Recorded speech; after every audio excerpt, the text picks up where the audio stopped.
Svi smo nestrpljivo čekali maturu, razmišljajući šta ćemo obući, kako ćemo se provesti.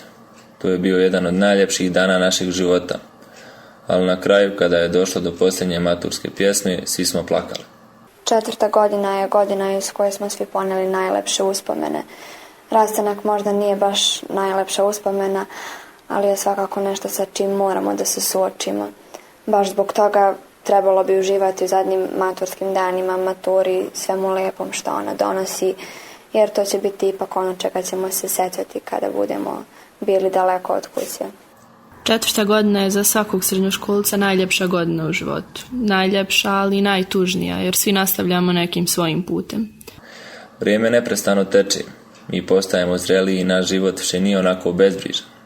Susrećemo se sa novim izazovima i teškoćama. Završava se jedan dio našeg života. Sa strepnjom iščekujemo novi dan koji će nam donijeti nova iskušenja i izazove. Više nije tako lako kao što je bilo u srednjoj školi. Postajemo samostalniji, a samim tim i odgovorniji za svoje postupke.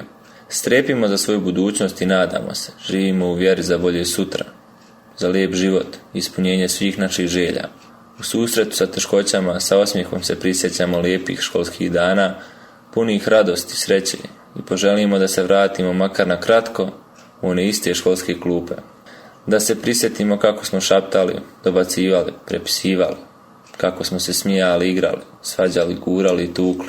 Za nama ostaje jedno divno vrijeme, more uspomena, smiješnih i tužnih događaja, jakih i čvrstih veza, neraskidivih prijateljstava i svega onoga što se nikada više neće ponovo dogoditi. Rastajemo se zbogom vama, zbogom najljepšim godinama mladosti i našim vremenom.